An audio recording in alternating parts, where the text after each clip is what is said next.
Welcome, welcome, welcome. I hope that you had an amazing day. It is your girl, Darlaina Rose, with Planting Seeds with Darlaina Rose.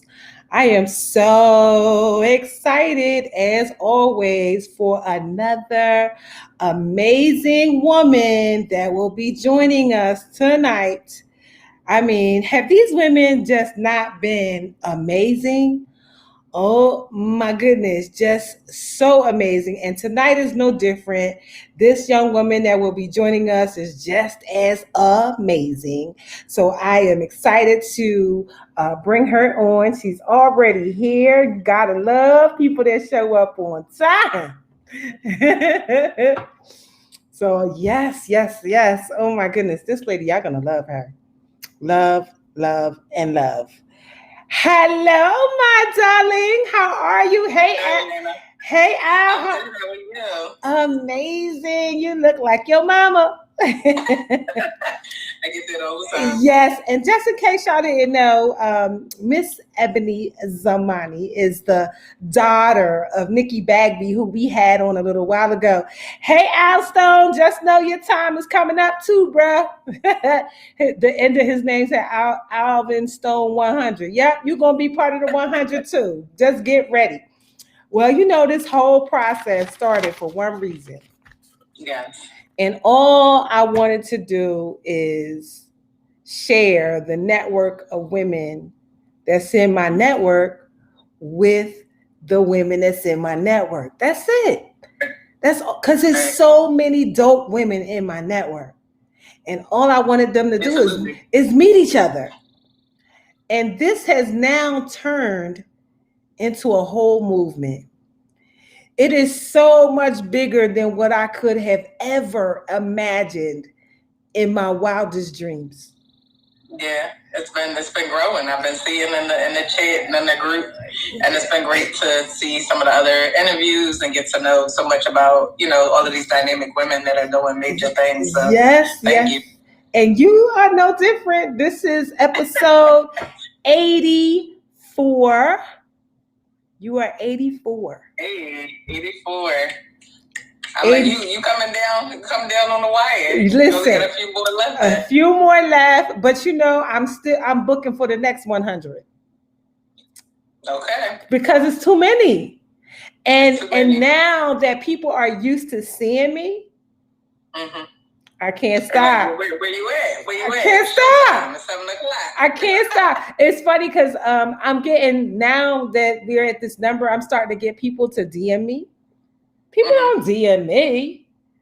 People are DMing me saying, I love your show. I love what you're doing. What are the requirements to be on it? And I'm like, are you dope? Yeah. There you go. That's it. You just gotta be dope. You just gotta be dope at what. Yes, that's it. You just gotta be dope. So you, ma'am, are very dope.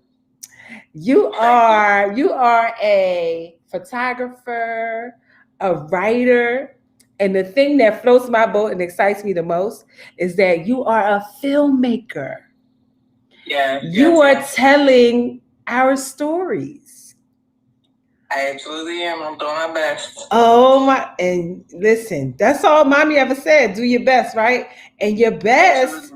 Everything I've seen, from your what you have out there, I like a lot.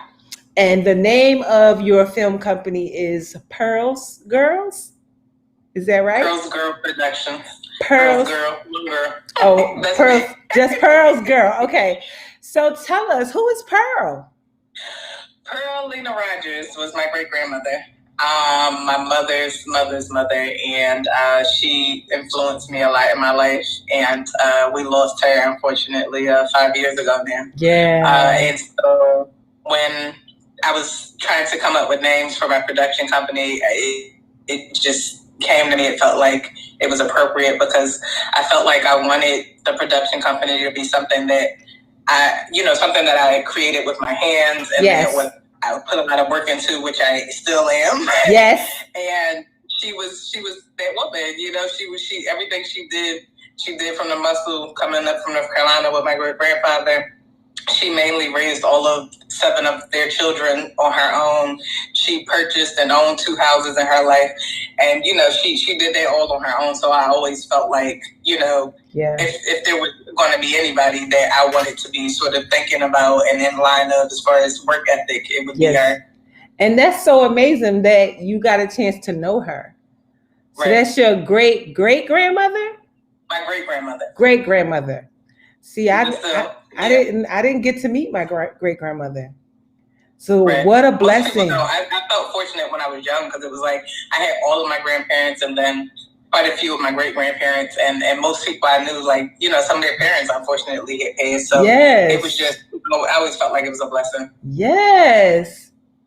Do you do music videos too? Al Stone is a singer extraordinaire out of the Miami, Florida area. I met him last year when I was there, and I kept him. I'm like, I'm keeping him.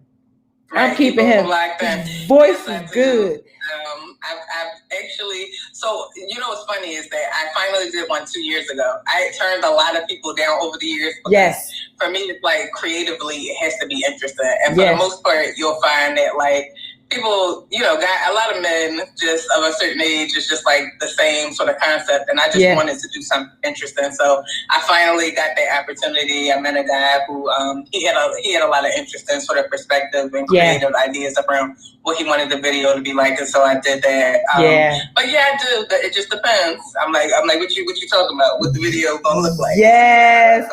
So that just sounds like a conversation, and so you see her film name is right at the top. Make sure you follow her, shoot her a DM, and I'm sure that's a conversation that you can have. I love that. See, that's the part. That's the whole thing, connecting the dots, connecting the people to people who do what you need them to do. And, tell me about some of the stories and the type of stories that you are creating these films about, because that was what was really interesting to me, because it's not just any old stories. Yes. So I like to say that our mission vision, I'm still working on all of these things. Yes. I'm still new. I was a freelance artist for a very long time, and then I decided to go into business for myself because it just made more sense than trying always go from job to job. And so I'm still working things out, but I'd like to say we produce motion pictures that explore the nuances of Black life. So the idea that there is enough diversity in our own stories to tell them for eons. Yes. And so that's my belief. That is what I look to do with my production work and with film in general. I've mostly done documentary and narrative short form, so that's episodic. That's been digital series, web series, a lot of stuff on digital platforms. The most recent one that I worked on, that was like industry stuff. So I'll still take jobs in Hollywood and different places here and there if I get a call, if it's interesting, if I want the experience. Mayor of Easttown just premiered on HBO Max, I think a few weeks ago. So I was in the locations department for that. So I always look forward to those types of experiences. I work with a really good crew. And I've heard so far, I haven't watched the show yet, but y'all should. What is it called? But that particular, it was a traditional sort of industry show. So there was some diversity in the cast, but Kate Winslet is the star of that show. Okay. But that sort of industry stuff with my own stuff, the most recent stuff that I've been doing is just like local stuff in Philly. So in and around the Philadelphia area, I've worked on, so right now I have a short crime drama in post-production. So I have an editor working on that, and I'm hoping we'll be able to release that soon and do a sort of like virtual or hybrid premiere, which will be nice. And I'm also in the midst of like working on several documentaries.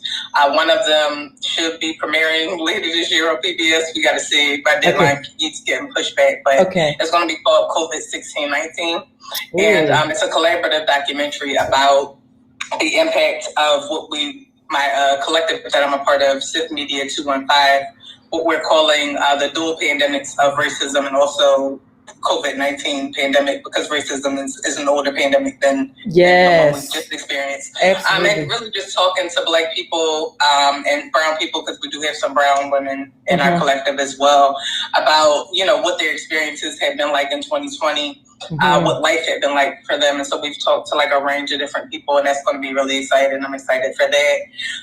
Also, it's a lot. So it's good. I'm always looking for opportunities to make like narrative work and documentary about different things. I'm hoping that next year I'll have a couple feature-length pieces done and coming out for the first time. So I'm always working. I always keep myself busy in the indie film world, making my own content or working in collaboration with other people, making theirs. But it's always about telling my stories for me personally. Yes, it's definitely telling the stories for me too, because there's not a lot of people telling our stories. And I'm very excited to be a part of the story that you're going to tell about Dr. Loretta Long. She is so excited about you and your mom. Most of you, if you don't know, Dr. Loretta Long is the woman who played Susan from Sesame Street for 50 years. She is now in her 80s and looking forward to really being able to tell her story, because a lot of people think that she's retired. They think that, she's not working, not willing to work, like all kinds of narratives that people have created. And she is so like, you got work? Oh, I'm here for all of it. And so she is ready, for it. And I'm ready for somebody to really tell her story. She is a doctorate, a graduate. She is not she is not an honorary doctorate. She has an earned degree. And so, and that is like, she tells people that all the time. So she got that while she was working on Sesame Street. They work she said they worked 6 days a week, and her one day off, she went to school. And studying. So all around. I was having a hard time in college, working full time and going to college full time. So can't even imagine, right? And back then, the show started in the 60s. So back then in the 60s, it wasn't a lot of labor, laws and things like that about how long you get to work. And she said some days was like 16-hour days. And so to be able to like this sometimes. to be able to do what she did back then, and I just think that the platform where she's honored should be bigger. Absolutely. Because she did it when there was no other really Black people on TV in 1969. And here she comes singing to our kids. And I remember just being excited to be able to see her on Sesame Street. Her and Roscoe Orman, who plays Gordon, and the little boy who played Miles, Olamide Faison, who played Miles. And so I got a chance, because of my connection with her, I got a chance to meet all of them. So I now know all of the cast. And I've been to a couple of tapings of documentaries that people are doing, growing up on Sesame Street, some of the younger ones, and all of that. So it is a story that people really want to hear. They want to know. And so even there's a documentary about what is his name? Carol Spinney, who played Big Bird for 49 years. Yeah, I just recently saw some clips of that. I was like, wow. It was so good. Yeah. And I got a chance to meet him before he passed. Just such a gentle giant and a beautiful person. So we need people like you to tell our sides of the story, to tell our part of the story, and to not be jaded in that telling of the story. Or we got to make it good for I always call some stories is like I call it the white bread version. And then there is the toasted version. The white bread versus the toasted. All right. Listen, let me tell you, because sometimes that toast be good and burnt, and it's just really the Black version. It's the Black story. And so we Right. need more people The other side. to tell that side. So we're so appreciative to have you, in that genre, being able to, do that for us. So thank you for that part. And so you're also a photographer. And so Dr. Loretta is definitely looking forward to her shoot.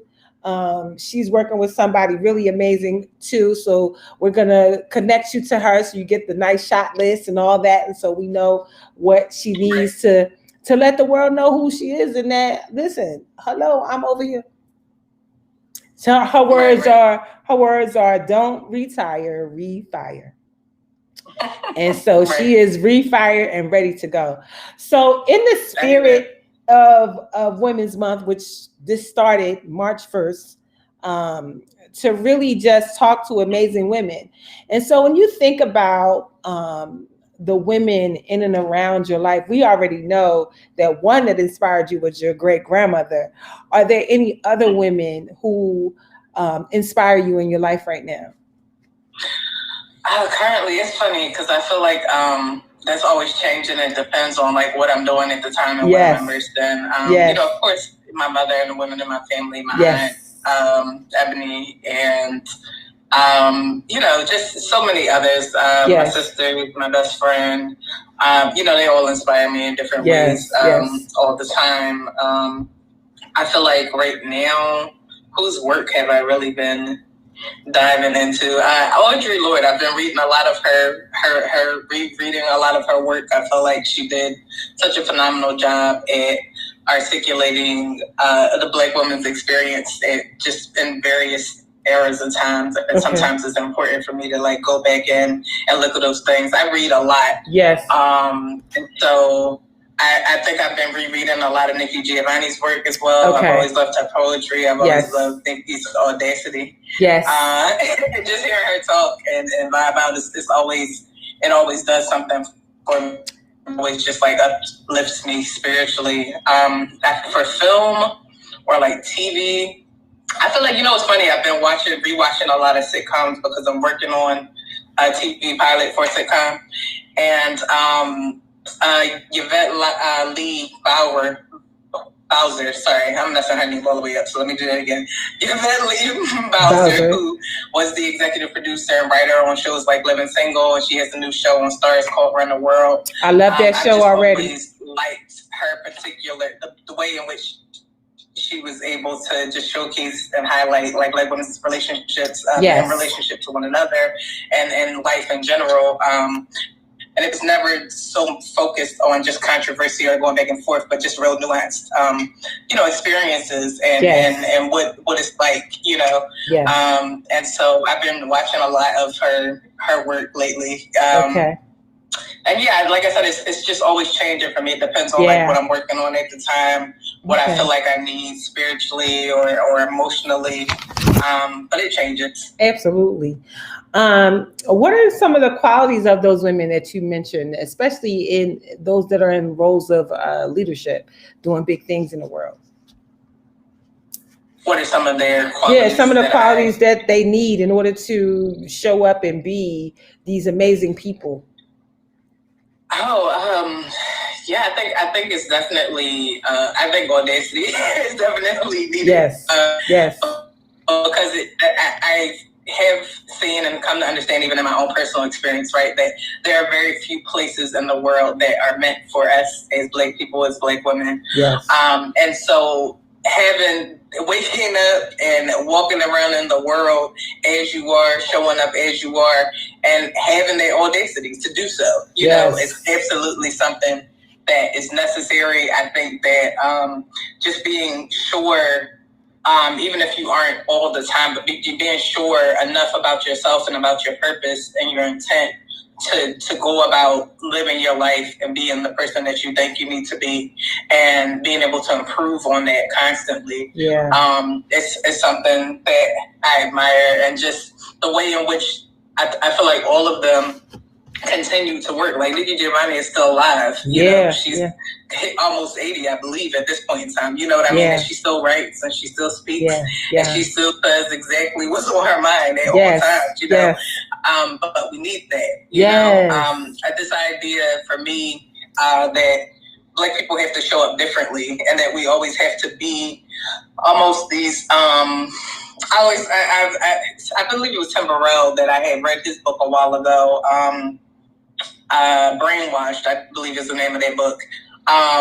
That he sort of was the first person that I had read his writing, and he just plainly said black people are not dark skinned white people, and so this idea that we always have to change in order to do anything, or that we have to show up in the world differently than who we are, as though as if our experiences and our culture and who we are inherently is not enough or is less than.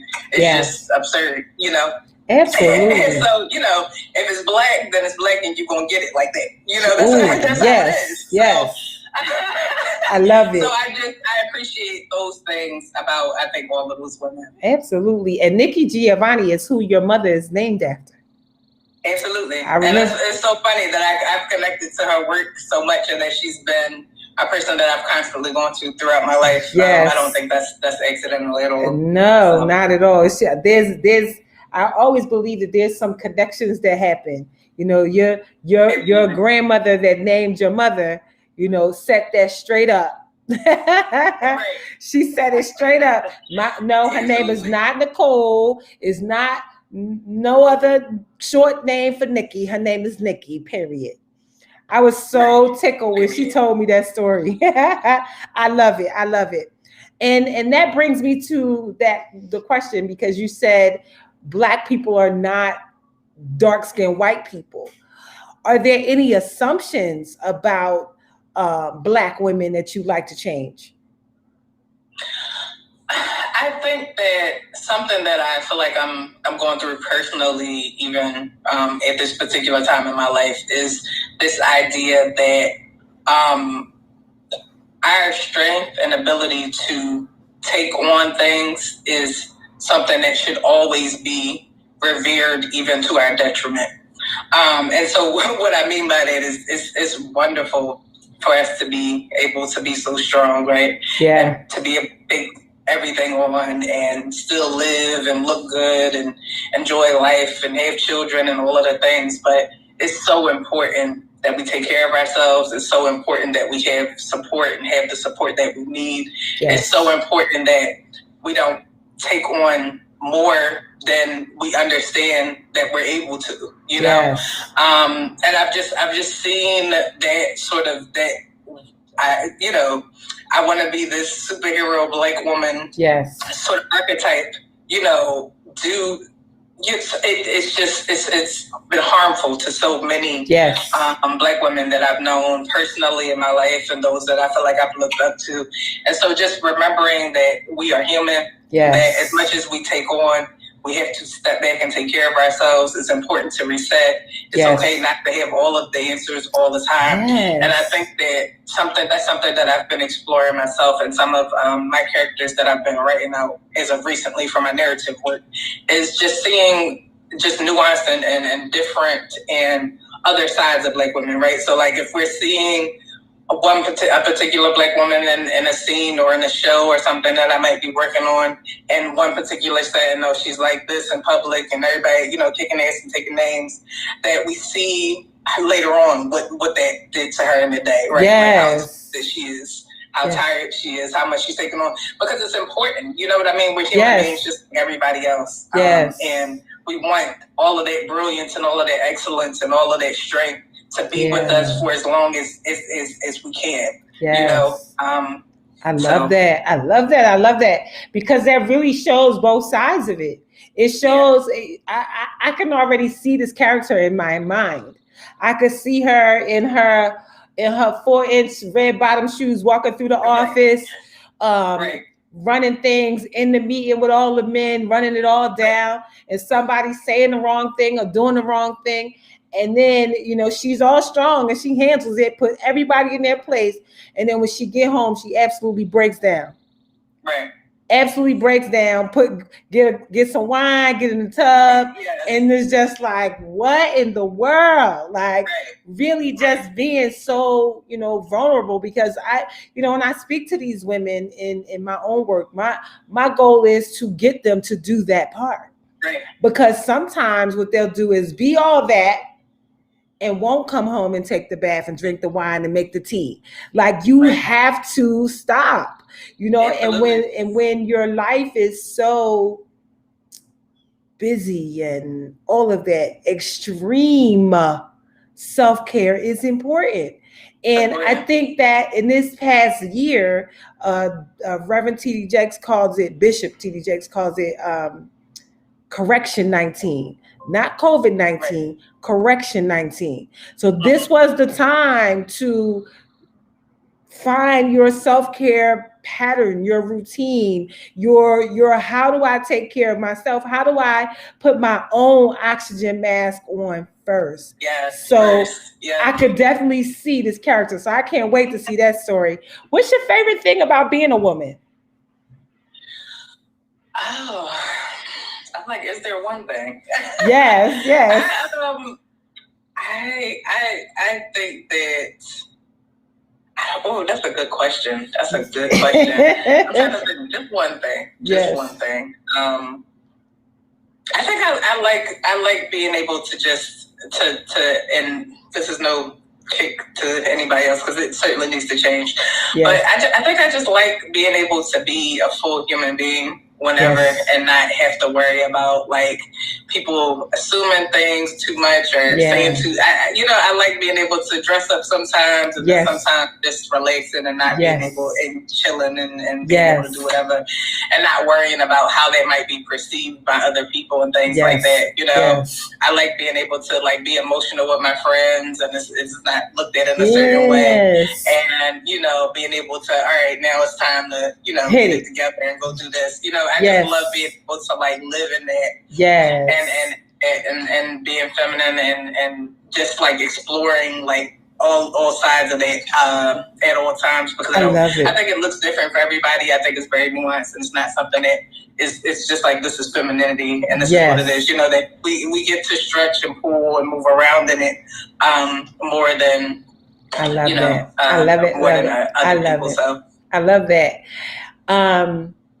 Is there anything that I haven't asked you that you will want the viewers to know about you? Hello, Master Fields, waving. Hey, Max. Thanks for joining us. Yes. That's hilarious. No, you're not. This is for everybody. For anybody who wants to be here. Absolutely. I don't know. What's so funny is that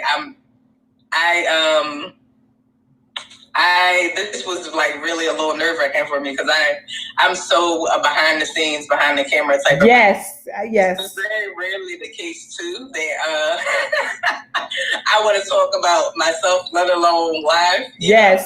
But I'm learning to get out of that, which is why I agreed to do even this tonight. But I think that if there was anything that I wanted people to know about me currently. One, I'm a new entrepreneur, so please follow all the business pages, Easy Exposures, Pearl Productions. Yes. And also that I'm just in transition in my life, and so I think that a lot of things that I used to do and ways that I used to be, I won't be going forward. And so that may mean that, I'm not as accessible as I once was and what have you, but it's just really about learning balance for me and taking better care of myself while I pursue all of these things and do all of these things. And that, I'm a human being, no matter how much, because I'm the oldest of 6. I'm the oldest, I believe, on both sides of my family as far as the grandchildren. And, I've always been like an overachiever and all of these things. And I have always gotten things done, but it's come with such a heavy price. At this point. And I'm really just at a point in my life where I'm learning balance and the importance of that. And so, I love everybody and I will see you when I see you, and there's no love lost and I don't feel no type of way about nothing, but I'm just taking more time to get to know myself and develop and balance. So, and that's so good. It's so good because I wish that somebody had told me to slow down and take care of myself when I was younger. Nobody ain't tell me nothing. They just told me, Right. good job. Just keep going. Good job. Keep going, right? I love it. Keep going, keep going. Yes. So I'm glad that you're doing that for yourself. It's so important. Right. I think that the younger women get it. The younger women are getting it. They're like, listen, not only are we gonna take our wine and have girls' night and go on trips and do all this other stuff, we ain't working as hard for nobody either.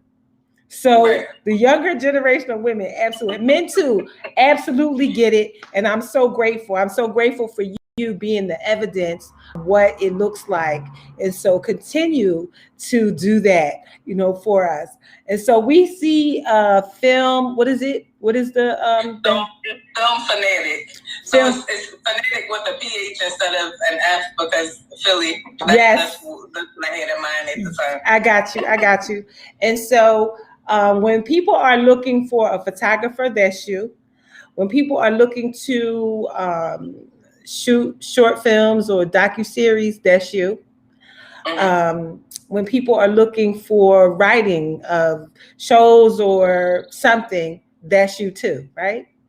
I've done that a little bit. It's funny.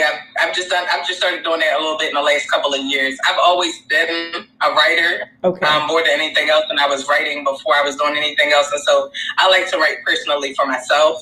And I've also just been considering writing for publications and stuff like that. So I actually just yesterday, it's a local sort of digital newsletter, but it's called G-Town Info Hub, and I think I added it in my stories or something. I need to post it on my page, but I don't always be keeping up. I'm trying, y'all. I'm working on the social media stuff. I just recently, technically, I just became a contributor for them. For their digital newsletter. So that'll be my first sort of recurring contributing writer. So get ready for this. Get ready for more of that. Okay, so get ready for the second one because the Darlaina Rose magazine will be launching on June 15th. And so I will be happy to have you as listen. So by all means, I would love to have you as a contributing writer there as well. So, it's all about telling our stories. So we got to tell our stories.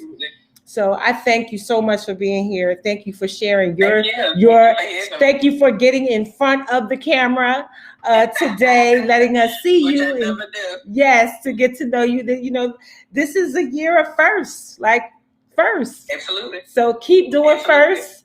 And we thank you so much for being here. You guys make sure you follow her, look out for her work. I absolutely will do that. And as I see it, I will be posting and resharing so that people can see. I think more people should post and reshare things that they think are great by the people that they're doing it. That's the one thing that you can do for your fellow entrepreneur, because guess what? Absolutely. That's free. Absolutely. I had to hold the cuss word because it was a cuss word behind that. I feel you. You be like, listen, I got this going on. It's free to do that. Pass it on. Yes, it's free. Somebody else that's gonna get me where I need to be. Exactly. You never know who know what and who know who. So absolutely. So make sure that I'm abreast, and I will absolutely keep that. And so I have started a 100 women Facebook group. And so in the group, you'll be able to post everything that you're working on.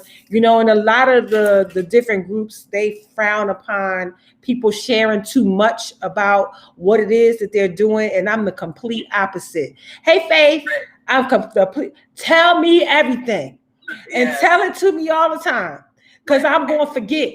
So tell it to me again and then tell it to me again. And so that's what the group is going to be. About this first 100 women and everything that you're doing. Who knows who's in there that needs what you have? And the only way we're going to know is if you post it. And so, and that's why I said, please, I don't care if you coming in now, if you spamming, that's one thing, that's a total another thing. But if you coming in there every so many days and saying, listen, I'm writing for this newsletter now, or I just finished this show. We want to know that stuff. How can we support it if we don't know? And so in this particular group, you're going to be able to post everything. And I'm almost, I don't even know what I want to call it, but it's like borderline, like toot my own horn.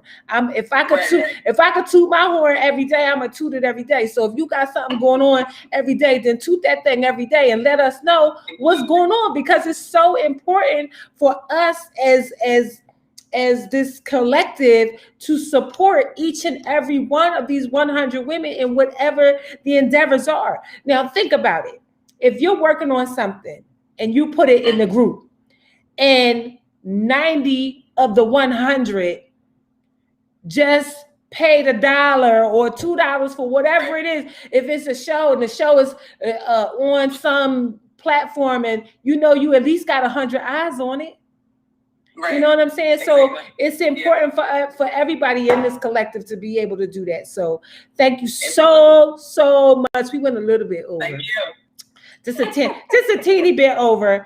But if you just joined in, hey Jay Batman, I ain't seen you in forever, bro. We need to catch up. Where you at in the world? And so, I definitely want you to keep up the amazing work. Keep taking care of yourself. Keep loving on your mama, because I am too. I can't wait to. I will find out from Dr. Loretta what is going to be a good day for her. I definitely will have that other thing taken care of that you sent me. Yeah, I got that too. So, yes, we're going to make sure we take care of this part.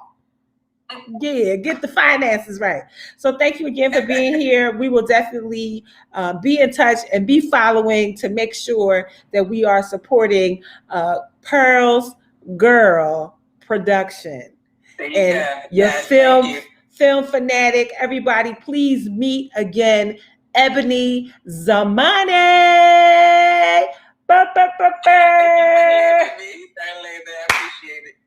You're so welcome. Well, everybody, thank you so much for watching. We'll be back here tomorrow with our next woman for episode 85. Let's go. Oh my God, yes. So have an amazing rest of your night, you guys. I'll see you all tomorrow. Thanks again, Ebony. Bye.